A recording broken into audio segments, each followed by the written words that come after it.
अपने आप चलता रहेगा। या तो श्री राम जय राम धून लगा दो, या राधे राधे का धून, अपने आप कुछ न कुछ शाम सुबह चलता रहेगा। समझ रहे हैं? अपने आप वातावरण बदल रहा है। कपूर से आरती करने से घर का बैक्टीरिया नाश होता है, घर का बैक्टीरिया जो है वो मिटता है कपूर की आरती करने से। इसलिए एक टाइम जरूर कपूर की आरती किया करो। और आरती करने के बाद हर कमरे में जाकर ऐसे ऐसे करो, हर जगह ज्योत को प्रज्वलित करो, प्रकाशित करो पूरे घर में। हर कमरे में जा करके करके तबला करके रखो और तबला, ये नियम बना सभी लोग। और तुलसी का एक पौधा अपने घर में आंगन में छत पे जरूर होना चाहिए, ठीक है नहीं? और कपड़ा उनसे दूर रखना, जैसे धोती फैलाते हो और कुछ कपड़ा उनको छू न जाए, दूरी बनाए रखें, नहीं तो फिर तुरंत वो नष्ट हो जाएगा पौधा, वो नहीं रह पाएगा। इस चीज से वो दूरी है। तुलसी एक पतिव्रता और सती है। बिंद्रा नाम था, क्या नाम था? बिंद्रा। उनके पति का नाम जलंधर था। इतना तेज था कि उसको कोई जीत नहीं सकता। बाद में जो है शंकर जी से युद्ध हुआ जलंधर से। जब युद्ध होने लगा कोई हरा नहीं पा रहा था, तो विष्णु भगवान ने चल करके उनका तेज हटाए, तब जाकर के उसका सिर काट पाए। और बाद में विष्णु भगवान को शालिग्राम के रूप में तुलसी से विवाह करना पड़ा। ये जानते हैं आप लोग? जानते हैं? तो बहुत पतिव्रता वो है। और तुलसी, एक औरत में आई थी, एक महिला हमसे मिली थी, कहा महाराज जी हमसे बात करती हैं।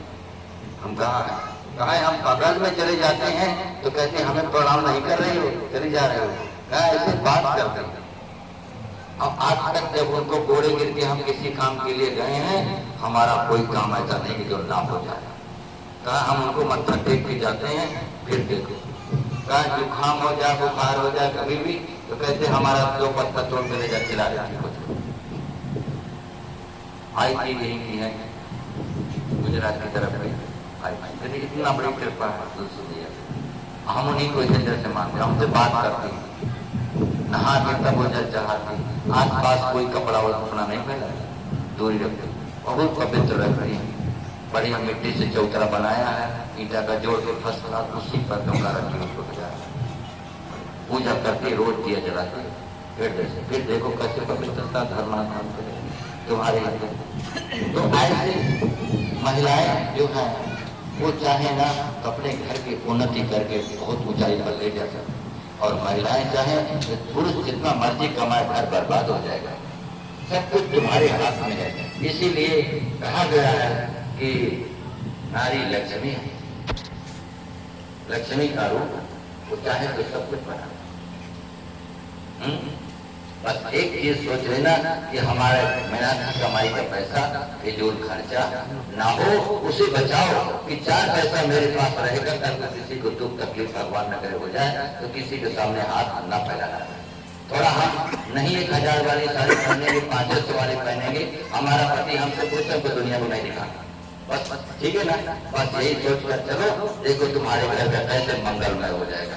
अपने यहाँ महाराज जी ने वचन दिया आप लोगों के लिए कि पूर्णिमा का व्रत रखो और महाराज जी का दर्शन करने के बाद जल पियो, जीवन में कभी किसी के सामने हाथ नहीं फैलाने देंगे। महाराज ने वचन दिया और जो इस नियम का पालन करना चाहते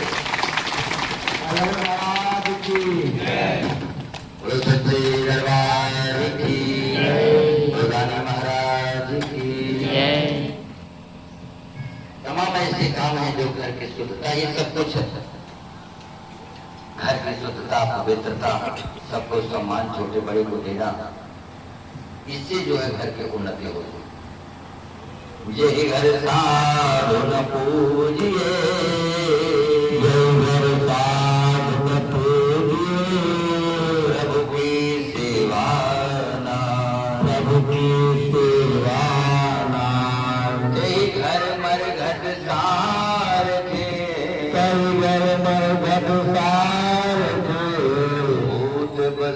दिन